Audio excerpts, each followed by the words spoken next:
Hello student, आज का हमारा वीडियो इसका टॉपिक रहेगा ऑब्जेक्टिव ऑफ अकाउंटिंग, लेखांकन के उद्देश्य। और इसके बाद में यूजर्स ऑफ अकाउंटिंग इंफॉर्मेशन, जो बिजनेस की अकाउंटिंग इंफॉर्मेशन होती है उसके यूजर्स यानी उपयोगकर्ता कौन कौन होंगे। तो पहले हम बात करेंगे लेखांकन के उद्देश्य। किसी भी बिजनेस में, बिजनेस मतलब ट्रेड भी हो सकता है, प्रोफेशन हो सकता है, फैक्ट्री हो सकती है, किसी भी प्रकार का जो एंटरप्राइज होता है उसमें रिकॉर्डिंग ट्रांजैक्शंस, जो बताया था मैंने आपको लास्ट वीडियो में, फाइनेंशियल ट्रांजैक्शंस जो होते हैं, वित्तीय लेन देन, उन्हें रिकॉर्ड करना क्यों जरूरी होता है। क्या बिना रिकॉर्ड किए काम नहीं चल सकता? तो सीधा सा इसका आंसर है, आप भी जब स्कूल में पढ़ते हैं तो जो आपको पढ़ाया जाता है उसे रिकॉर्ड करना जरूरी है, उसको लिखना जरूरी है। अब स्कूल का जो वर्क है, जो आपका कोर्स है, उसको लिखने के क्या उद्देश्य है? तो कोर्स को लिखने के उद्देश्य कुछ अलग होंगे और यहां बिजनेस के ट्रांजैक्शंस को लिखने के उद्देश्य कुछ अलग होंगे। यदि हम कोर्स की बात करेंगे तो वहां आपका लिखने का उद्देश्य क्या रहेगा? रफ कॉपी आपने बनाई, सबसे पहले फेयर कॉपी में आप क्यों लिखेंगे? सुंदर अक्षरों में तो लिखा रहेगा, वो अलग मैटर हो गया, लेकिन आपके टीचर उसे चेक करेंगे तो टीचर को बताना पड़ेगा। एग्जाम के टाइम पर आप जब प्रिपरेशन करेंगे तो उसको पढ़ने में आपको बड़ी आसानी होगी। आप अपने फ्रेंड को भी कभी कभी कॉपी पास करते हैं कि वो उतार लेगा, उसके लिए यूजफुल हो जाएगी वो कॉपी। आपने बनाई है, उसके बाद भी आपके कोई छोटे बहन भाई है, वो अगले साल में उस क्लास में आएंगे तो वो कॉपी उनके भी काम में आ सकती है। ऐसे कई रीजंस होते हैं जिससे आप अपना कोर्स को कंप्लीट करते हैं, कॉपी में रिकॉर्ड करते हैं। इसी प्रकार बिजनेस में जो ट्रांजैक्शंस होते हैं उनको रिकॉर्ड करने के उद्देश्य, ऑब्जेक्टिव ऑफ अकाउंटिंग, लेखांकन के उद्देश्य क्या है? तो ये मैंने कुछ यहाँ पर मेजर जो है, मुख्य प्रमुख जो उद्देश्य है वो लिखे हैं। उद्देश्य इनसे भी कहीं और ज्यादा हो सकते हैं। नंबर 1 है मेंटेनिंग ऑफ अकाउंटिंग रिकॉर्ड। जो बिजनेस में ट्रांजैक्शंस होते हैं उनको रिकॉर्ड करके रखना जरूरी है। जो अकाउंटिंग रिकॉर्ड है उनको मेंटेन करना है। मेंटेन करना मतलब उसको बार बार देखने की जब आवश्यकता पड़ेगी तो उसे देख सकते हैं। कोर्ट में प्रूफ करना पड़ता है, कस्टमर्स को कई बार बताना पड़ता है, खुद के देखने के लिए भी यदि आवश्यकता है। तो जो भी अकाउंटिंग रिकॉर्ड्स हैं उनको मेंटेन करना बहुत जरूरी है। अभी आगे पॉइंट आएगा फॉर लीगल रिक्वायरमेंट्स। मतलब सरकार भी इस बात को बोलती है कि लास्ट 5 इयर्स के, 7 इयर्स के इतने आपके जो बुक्स हैं बिजनेस की उनको संभाल करके रखा जाए। ऐसे कई रीजंस होते हैं, उसमें पहला ये हो गया maintaining of accounting record. Second है डिटरमाइनिंग ऑफ प्रॉफिट और लॉस। जानते हैं वर्ड से प्रॉफिट और लॉस मतलब पूरे साल भर जब हमने बिजनेस किया तो इस बिजनेस में कितना प्रॉफिट या कितना लॉस हुआ। हर व्यक्ति जानना चाहता है कि मैंने साल भर इतनी मेहनत की है तो मुझे कितना प्रॉफिट या लॉस हुआ है। तो इसे जानने के लिए भी सारे ट्रांजैक्शंस को रिकॉर्ड करना जरूरी है। इधर ट्रांजैक्शन छूट जाएंगे तो प्रॉफिट या लॉस का कैलकुलेशन सही मात्रा में नहीं हो पाएगा। कोई भी ट्रांजैक्शन होगा बिजनेस का, मैक्सिमम ट्रांजैक्शंस का इफेक्ट बिजनेस के प्रॉफिट या लॉस पर ही होता है। मैक्सिमम ट्रांजैक्शंस, कोई भी ट्रांजैक्शन यदि छूटता है, वो चाहे कैश का हो या क्रेडिट का हो, किसी भी टाइप का हो, अभी आगे बहुत सारी बातें मैं आपको समझाऊंगा। तो ट्रांजैक्शन छूटा तो जो प्रॉफिट या लॉस होगा वो सही मात्रा में ज्ञात नहीं हो पाएगा। तो सारे ट्रांजैक्शंस को रिकॉर्ड करना, रिकॉर्ड मतलब बात वही है अकाउंटिंग। अकाउंटिंग मतलब लेखांकन। तो लेखांकन क्यों किया जाता है? रिकॉर्डिंग जो भी है, सारी बातें, जितने भी ट्रांजैक्शन उनको रिकॉर्ड करने का क्या तरीका है, क्यों करते हैं? लाभ या हानि ज्ञात करना, determining of financial position, business की फाइनेंशियल पोजीशन, ये दोनों चीजें सेपरेट है। लाभ या हानि ज्ञात करना अलग है और वित्तीय स्थिति ज्ञात करना अलग है। लाभ या हानि में केवल कितना प्रॉफिट कमाया या हमें कितना लॉस हुआ, ये नहीं पता लगेगा कि हमें किसको कितना देना है और हमें किससे कितना लेना है और हमारे पास क्या क्या एसेट्स हैं, इनका पता लगाना, इन्हें बोलते हैं financial position. Determining of financial position मतलब वित्तीय स्थिति का ज्ञान प्राप्त होना।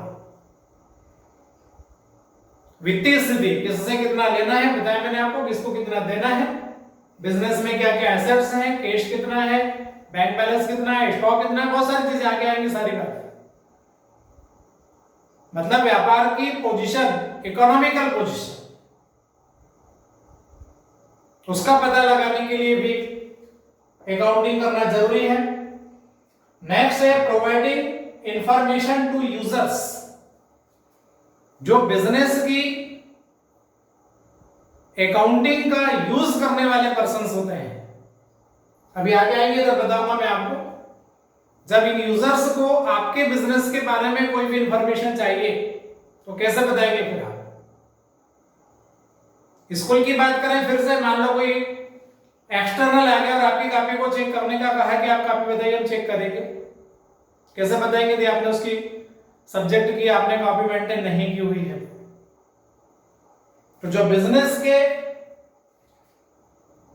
बिजनेस इंफॉर्मेशन के जो यूजर्स हैं, उन यूजर्स को सूचनाएं उपलब्ध करना। सारे ट्रांजैक्शन रिकॉर्ड हैं, तो किसी को भी जब उसकी इंफॉर्मेशन की जरूरत होगी तो आप इजीली उसे प्रोवाइड कर सकते हैं। प्रोवाइड मतलब उपलब्ध कराना। नेक्स्ट है फॉर कंपेयर ऑफ डाटा, मतलब आंकड़ों की तुलना। तुलना मींस पिछले साल कितना प्रॉफिट था, इस साल कितना प्रॉफिट हुआ, पिछले और उसके पिछले और पिछले 2, 3, 4, 5 इयर्स के भी कंपेयर कर सकते हैं। एक्सपेंसेस का कंपेयर करते हैं, यदि कोई एक्सपेंसेस बढ़ रहा है तो उसका पता लग जाएगा। इनकम बढ़ रही है, कम हो रही है, प्रॉफिट बढ़ रहा है, कम हो रहा है, लॉस यदि हुआ तो उसकी पोजीशन क्या है, एसेट्स और लायबिलिटीज कौन सा कितना लेना है, कौन को कितना देना है, इनका सबका पिछले साल और इस साल का कंपेयर, लास्ट 2-3 इयर्स का भी कंपेयर कर सकते हैं। तो जब डाटा का कंपेयर करना होगा तो सारे यदि रिकॉर्ड सिस्टमेटिक रखे गए हैं, सारे ट्रांजैक्शन को रिकॉर्ड किया गया है, तो हम डाटा का कंपेयर भी कर सकते हैं। पिछले साल की पोजीशन ये है और इस साल की पोजीशन ये है, वहां से इंक्रीमेंट और डिक्रीमेंट का पता लग जाता है। तो ये होता है कंपेयर ऑफ डाटा, आंकड़ों की तुलना, और फॉर लीगल रिक्वायरमेंट्स। अभी मैंने बताया आपको लीगल रिक्वायरमेंट्स के लिए, लीगल मतलब जो सरकार ने नियम बनाए हैं। जो प्रॉफिट अर्न किया जाता है उस पर गवर्नमेंट को टैक्स देना है, तो टैक्स देने के लिए भी सारा अकाउंटिंग आपके पास होना जरूरी है। सेल टैक्स, इनकम टैक्स के जो वकील हैं उनके पास जाना होगा, वो आपका पूरा अकाउंटिंग देख करके हिसाब बनाएंगे और ये बताएंगे कि आपको कितना टैक्स डिपॉजिट करना है। कभी कभी कोई डिस्प्यूट हो जाता है कस्टमर से, क्रेडिटर्स से, मतलब जिनसे अपने को पैसे का लेन देन किया है, कोई डिस्प्यूट हो जाता है, वो कुछ कहता है कि अलग पेमेंट करना है, हम बोलते हैं कि नहीं इतना पेमेंट होता है, दोनों में डिफरेंस आ गया। किसी कस्टमर की बात करें, हम बोलते हैं आपसे 20,000 लेना है, वो बोलता है कि मुझे तो 12,000 रुपए देना है। क्या वो अपना रिकॉर्ड बताएगा, हम अपना रिकॉर्ड बताएंगे, वहां भी रिकॉर्ड काम आता है। यदि मान लो डिस्प्यूट आपस में सेटल नहीं हुआ, मामला कोर्ट में जाएगा। तो जब कोर्ट में जाएगा तो ये सारे अपने जो जितने भी बुक्स हैं, जर्नल और लेजर की बात की थी मैंने लास्ट वीडियो में बताया था, वहां लेकर के जाना पड़ेगा कोर्ट में। सेल टैक्स, इनकम टैक्स वाले आएंगे शॉप पर चेक करने के लिए, उनको बताना पड़ेगा। तो ये सब क्या चीजें हैं, ये लीगल रिक्वायरमेंट्स के लिए भी जरूरी है। तो ये इतने सारे ऑब्जेक्टिव्स हमारे पास में है, इनके सबके फुलफिलमेंट के लिए अकाउंटिंग करना बहुत जरूरी है। पॉइंट्स और भी हो सकते हैं, अलग अलग राइटर की बुक में अलग अलग प्रकार से उसको कई पॉइंट्स बना दिए जाते हैं। कहीं पॉइंट्स आपको कम भी मिल सकते हैं, कहीं पॉइंट्स आपको ज्यादा भी मिल सकते हैं। एग्जाम की बात आएगी, जिस प्रकार का क्वेश्चन होगा, कम मार्क्स का क्वेश्चन है तो पॉइंट आप कम कर दीजिए, ज्यादा मार्क्स का क्वेश्चन है पॉइंट्स आप बढ़ा दीजिए। तो ये तो बात होती है लेखांकन के उद्देश्य क्या क्या है, मतलब लेखांकन का कार्य क्यों किया जाता है, अकाउंटिंग क्यों किया जाता है। नहीं करें तो काम नहीं चलेगा क्या। तो किसी भी बिजनेस में जो रजिस्टर्ड बिजनेस है, जिसकी गवर्नमेंट से आपने परमिशन ली हुई है, उसके लिए तो लेखांकन बिल्कुल जरूरी है, मस्ट है। और ये अपने भी तो सब फायदे की ही बातें हैं। प्रॉफिट लॉस का पता हमको लगाना है, फाइनेंशियल पोजीशन का पता लगाना है, बहुत सारी बातें सभी बिजनेसमैन के खुद के फायदे के लिए है, किसी अदर पर्सन के फायदे के लिए नहीं है। तो ये ऑब्जेक्टिव्स हैं, लेखांकन के उद्देश्य हैं। और उसके बाद में ये मैंने लिखा हुआ यहाँ पर यूजर्स ऑफ अकाउंटिंग इंफॉर्मेशन। जो अकाउंटिंग इंफॉर्मेशन है, मतलब जो बिजनेस में आपने अकाउंटिंग किया है, जर्नल बनाया आपने, लेजर बनाया आपने, लास्ट वीडियो मैंने बताया था ट्रायल बैलेंस होता है, trading account, profit and loss account, balance sheet, ये सारी चीजें, कोई भी बुक हो या कोई भी डॉक्यूमेंट है, उसका यूज करने वाले कौन कौन लोग हैं। यूजर्स मतलब क्या हुआ, उपयोगकर्ता। तो आपके बिजनेस का जो अकाउंटिंग है उसका यूज कौन करेगा, सारी दुनिया तो नहीं करेगी, लेकिन फिर भी जो अपने बिजनेस से हितबद्ध लोग हैं, इंटरेस्टेड बोलते हैं उनको, जो हमसे हितबद्ध या इंटरेस्टेड पर्सन हैं, तो ऐसे कौन कौन से इंटरेस्टेड पर्सन हैं जिनको हमारे बिजनेस की रिकॉर्डिंग या अकाउंटिंग का यूज करना होता है, या उनसे हमको कोई काम निकालना हो तो उन्हें हमें अपनी अकाउंटिंग बताना होगी। तो ऐसे होते हैं यूजर्स यानी उपयोगकर्ता।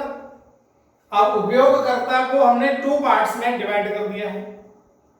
एक होते हैं इंटरनल आंतरिक, और दूसरे होते हैं एक्सटर्नल मतलब बाहरी।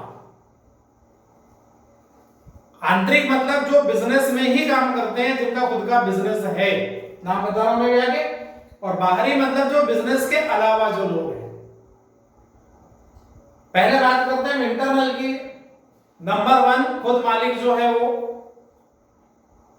अब मालिक में भी बिजनेस के जो टाइप्स हैं भी आगे आएंगे। यहां बात हम कर रहे हैं सोल प्रोप्राइटरशिप की, जिसमें सिंगल पर्सन ऑनर होता है, अकेला व्यक्ति मालिक, वही बिजनेस चलाता भी है, और जो प्रॉफिट या लॉस होता है वो उसको अकेले को मिलता है। ये होती है सोल प्रोप्राइटरशिप। आगे पे 12th में जब आप पहुंचेंगे तो पार्टनरशिप और कंपनीज भी आपको पढ़ना पड़ेंगे। अभी यहां पर बात हम केवल सोल प्रोप्राइटरशिप की करते हैं। तो यहां पर जो बिजनेस का मालिक है उसको खुद को अपने अकाउंटिंग इंफॉर्मेशन का यूज कई तरीके से करना होता है। वो देखना चाहता है कितना प्रॉफिट हुआ, कितना लॉस हुआ, कितना एक्सपेंसेस है, कितना इनकम है, सारी बातों के ऊपर वो फिर अपने बिजनेस के आगे की जो नीतियां हैं वो डिसाइड करते हैं। सेकंड नंबर पर देखा आपने एम्प्लॉइज मतलब कर्मचारी है। अब कर्मचारी को ये इंफॉर्मेशन से क्या मतलब है, उसको तो काम करना और पैसा लेना नहीं। वो ये भी देखना चाहता है कर्मचारी कि हमारा जो बिजनेस है जिसमें हम काम करते हैं उसकी प्रॉफिट अर्निंग कैपेसिटी कैसी है, लाभ कमाने की क्षमता कैसी है, व्यापार का लाभ क्या बढ़ रहा है। यदि लाभ बढ़ेगा तो कर्मचारी को भी उसका फायदा मिलेगा। यदि लाभ कम हो जाएगा तो कर्मचारी सोचेगा कि मेरी और सैलरी में कहीं पैसा कम ना हो जाए। कर्मचारी भी इस बात के ऊपर अपनी मेहनत बढ़ा देते हैं कि और ज्यादा, कभी कभी ऐसा होता है व्यापारी अपने कर्मचारियों को ज्यादा पेमेंट का लालच दे करके उनसे ज्यादा काम करवाते हैं, बोनस दे देते हैं। अच्छा काम करेंगे, प्रॉफिट बढ़ जाएगा तो आपको इतना और सैलरी बढ़ा देंगे। तो जब मालिक ने ऐसा कहा कि प्रॉफिट बढ़ेगा, आपकी सैलरी बढ़ा देंगे, तो फिर प्रॉफिट बढ़ा ये कर्मचारी को कैसे पता लगेगा? तो वो पता लगेगा केवल ये अकाउंटिंग इंफॉर्मेशन से। और इसी प्रकार आगे और लिखा है मैनेजमेंट।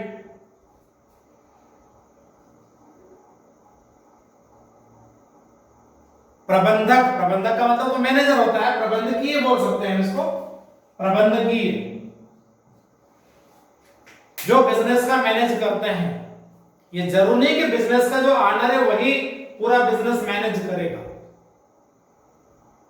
अलग अलग प्रकार के जो बिजनेस की फैलाव होता है, बिजनेस का कितना बड़ा बिजनेस है,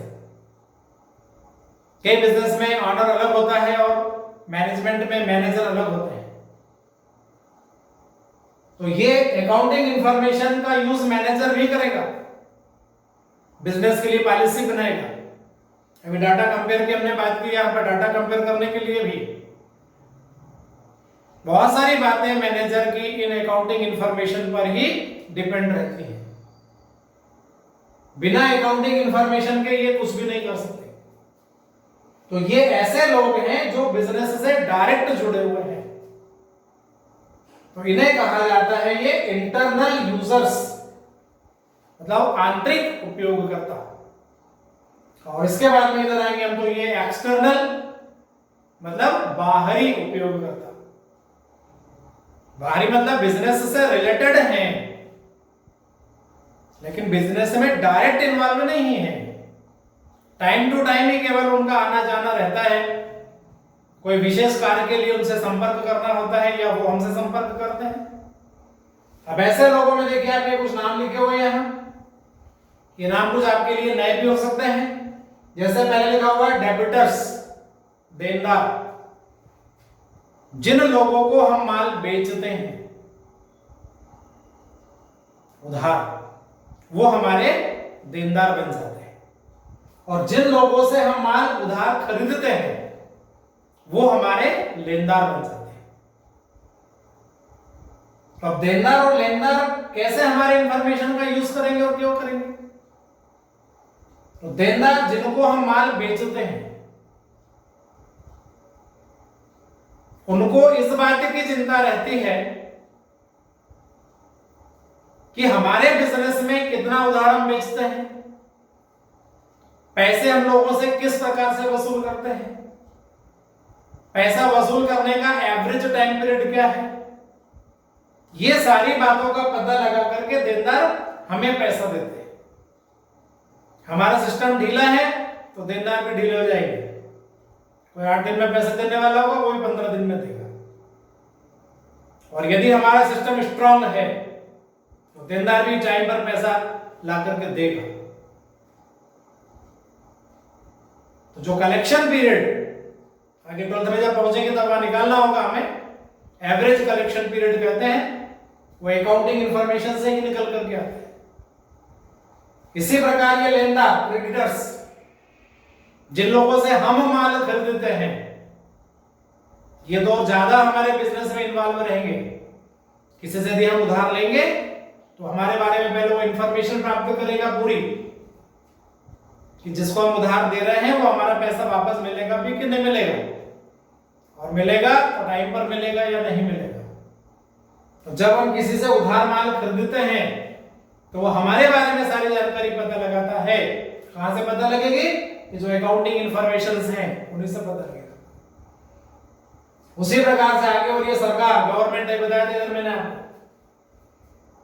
जितना प्रॉफिट कमाएंगे सरकार को टैक्स देना पड़ेगा। तो सरकार भी हमारी अकाउंटिंग इंफॉर्मेशन का यूज करती है। छोटे से व्यापार की बात अलग है, बड़े बड़े व्यापारों के आधार पर पूरी देश की अर्थव्यवस्था चलती है।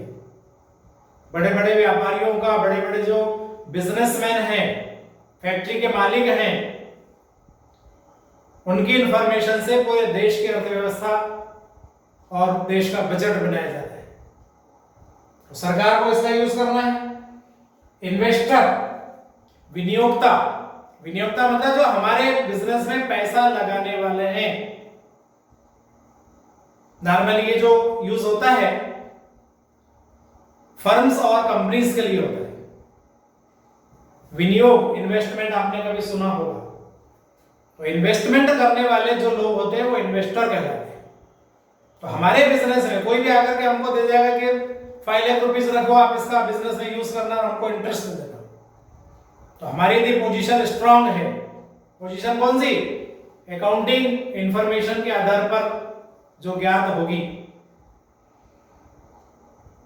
कोई भी हमें पैसा आसानी से दे देगा। तो जो पैसा हमारे बिजनेस में लगाएगा वो इन्वेस्टर होगा। तो इन्वेस्टर भी देखेगा कि हमारी प्रॉफिट अर्निंग कैपेसिटी कैसी है, तो उसे बैच भी चाहिए। इसके बाद में बैंक से भी लोन लिया जाता है जरूरत पड़ने पर। बैंक में अकाउंट ओपन करते हैं। बैंक में लोन भी टेम्परेरी भी होता है, परमानेंट भी होता है।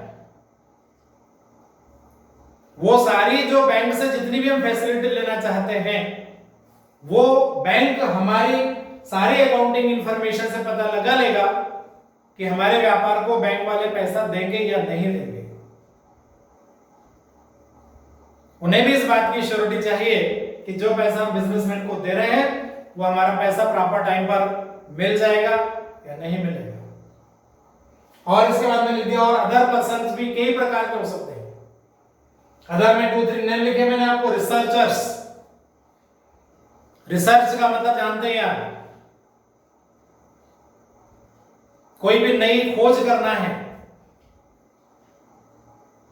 कई प्रकार के आते हैं, आप देखते हैं पेपर वगैरह में, टीवी न्यूज पर कई प्रकार के सर्वे होते हैं।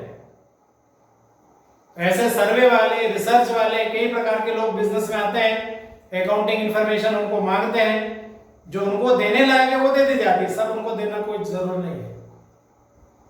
रिसर्चर्स के बाद में लिखा मैंने पब्लिक, आम जनता भी ये जानना चाहती है आपके बिजनेस के अकाउंटिंग इंफॉर्मेशन के बारे में। लोग आपस में भी तो बातें करते हैं ना, बातें करने का भी टॉपिक मिलना चाहिए कि नहीं, वो बहुत बढ़िया बिजनेस चल रहा है उसका, अरे उसका बिजनेस हो गया, बेकार हो गया, चाहे वो हंसी मजाक के तौर पर है, लेकिन उसका भी पब्लिक यूज करती है। और एक पॉइंट और लिखा मैंने लास्ट में, स्टूडेंट्स। अभी आप 11th में 12th में हैं, आपको प्रोजेक्ट्स मिलेंगे। हो सकता है प्रोजेक्ट आपको बुक के किसी क्वेश्चन के बेस पर मिल जाए, बुक से बना देंगे। और कभी कोई व्यवहारिक प्रोजेक्ट मिल जाए कि जाकर किसी दुकान पर आप देखिए उनका सिस्टम क्या, उनसे बात करके आइए और उसके ऊपर एक प्रोजेक्ट बनाइए, कोई पर्टिकुलर टॉपिक दे दिया, तो आप उस बिजनेसमैन के पास जाएंगे, ट्रेडर के पास जाएंगे, वहां से फिर उससे इंफॉर्मेशन लेंगे, तो उसके अकाउंटिंग इंफॉर्मेशन का आप भी यूज कर सकते हैं। तो इस प्रकार से ये एक्सटर्नल मतलब बाहरी उपयोगकर्ता होते हैं जो बिजनेस की अकाउंटिंग इंफॉर्मेशन का यूज करते हैं। तो इस वीडियो में मैंने आपको ये 2 पार्ट बताए हैं। एक हो गया लेखांकन के उद्देश्य मतलब ऑब्जेक्टिव, और दूसरा हो गया इनके यूजर्स कौन कौन रहेंगे जो हमारे बिजनेस की अकाउंटिंग इंफॉर्मेशन का यूज करेंगे। बातें बहुत सारी समझाने की है। अब इसके बाद की जो बातें रहेंगी वो आपको नेक्स्ट वीडियो में बताऊंगा। ये वीडियो में आपको जो बातें मैंने बताई है काफी आपको समझ में आई होंगी। वीडियो पूरा देखिए, आप एक बार देखिए, 2 बार देखिए, उसको पूरा अच्छे तरीके से समझ लीजिए। और जितनी बातें मैंने आपको बताई सब बारीकी से ध्यान रखेंगे तो इनमें से बहुत सारे आपके ऑब्जेक्टिव ऑटोमेटिक ही तैयार हो जाएंगे। अपने दोस्तों को, परिचितों को आप वीडियो शेयर कर लीजिए। जानते हैं सब लैंग्वेज आप जो मैं यूज कर रहा हूं, लाइक करना है, शेयर करना है। और जिन्होंने अभी तक इसे सब्सक्राइब नहीं किया है तो वो सब्सक्राइब भी कर लीजिए। क्या होगा सब्सक्राइब करने से? आगे वीडियो भी कंटिन्यू आते जाएंगे। जो वीडियो आते जाएंगे वो उनकी इंफॉर्मेशन आपको मिलती जाएगी इमीडिएट। नेट पर डलेगा, यूट्यूब पर डलेगा, आपको उसका नोटिफिकेशन मिल जाएगा। आगे और वीडियो आप देखते रहिए। Okay, thank you.